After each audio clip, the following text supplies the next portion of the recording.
Hi students, स्वागत है आपका अपने channel English with Kalyani Saraswat में।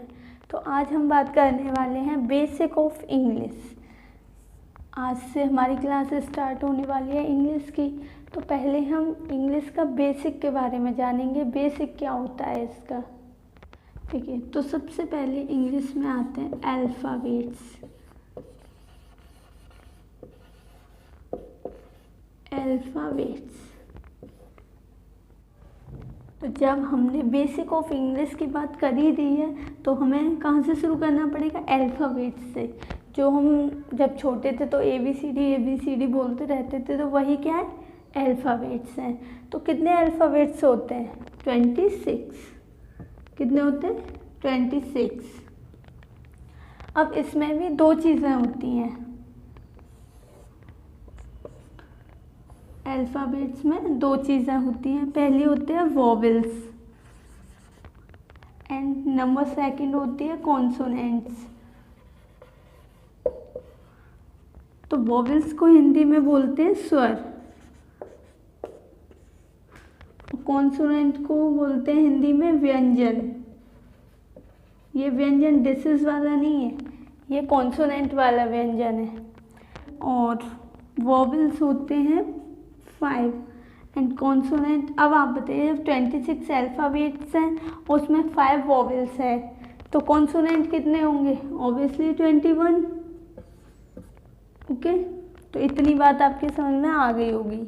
बेसिक ऑफ इंग्लिश की बात की है, अल्फ़ाबेट्स हैं। अल्फ़ाबेट्स में दो चीज़ें होती हैं, वोवेल्स और कॉन्सोनेंट, स्वर और व्यंजन। इसमें 5 वोवेल्स होते हैं एंड 21 कॉन्सोनेंट्स होते हैं। तो चलिए वोवेल्स कौन कौन से होते हैं ये देखते हैं। A, E, I, O and U। ये 5 वोवेल्स होते हैं, A, E, I, O, U। इन्हें ऐसे नहीं बोल सकते कि पहले E बोल दिया फिर I बोल दिया, A बोल दिया, O, U, नहीं। इसे एकदम सीक्वेंस में बोलते हैं A, E, I, O, U and number second consonant. तो अब हमें पता है कि A to Z में ये सब जो है ये सब वोवेल्स हैं और बाद बाकी इन्हें छोड़कर जो भी है वो क्या होंगे? कॉन्सोनेंट। जैसे A इधर आ गया, B, C, D, E इधर है, F, G, H, I है, J, K, L, M, N, O है, P, Q, R, S, T and U इधर है, V, W, X, Y, Z। ये हमारे क्या है? कॉन्सोनेंट्स हैं। ये वोवेल्स हैं और ये कॉन्सोनेंट। तो चलिए गिन के देखते हैं ये हमारे 21 हैं या नहीं।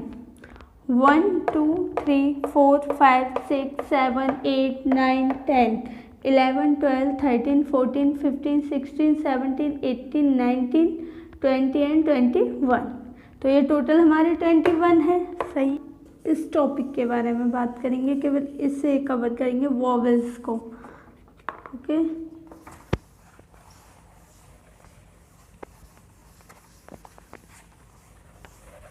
ठीक है। ये छोटी छोटी चीज़ें ही होती हैं जो आगे चल के बहुत बड़ी हो जाती हैं और जब हमें यही चीज़ें नहीं आएंगी तो हम इंग्लिश नहीं सीख सकते। तो देखिए वोवेल्स कहाँ पर काम आते हैं? यूज ऑफ AN में। यूज ऑफ AN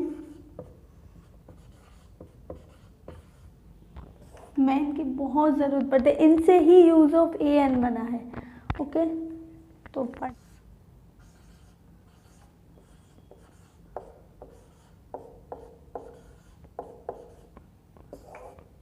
देखिए अब हम यूज ऑफ AN की बात करने वाले हैं। कहाँ पर A आता है और कहाँ पर N। इसका मतलब क्या होता है? A और N का मतलब होता है एक। A मीन्स भी एक होता है और N मीन्स भी एक होता है। जैसे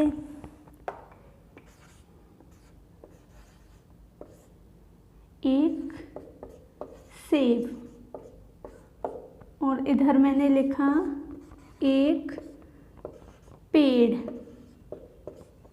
तो इधर मैंने लिखा एक सेब और दूसरा लिखा एक पेड़। तो इसमें क्या करेंगे, देखिए सेब की क्या होगी, एप्पल, पेड़ की ट्री। तो यहाँ पर कहाँ, अब ये बात आती है यहाँ पर कि एक की क्या लगाएंगे, ए लगाएंगे या एन लगाएंगे। तो हम पता है कैसे पता करते हैं इसे, इससे जो पहला शब्द होता है वर्ड का उससे पता करते हैं कि वह वोवेल्स है या नहीं है। अगर वो वोवेल्स होगा पहला शब्द तो वहाँ पर एन लगाएंगे, और अगर कॉन्सोनेंट होगा तो वहाँ ए का यूज होगा।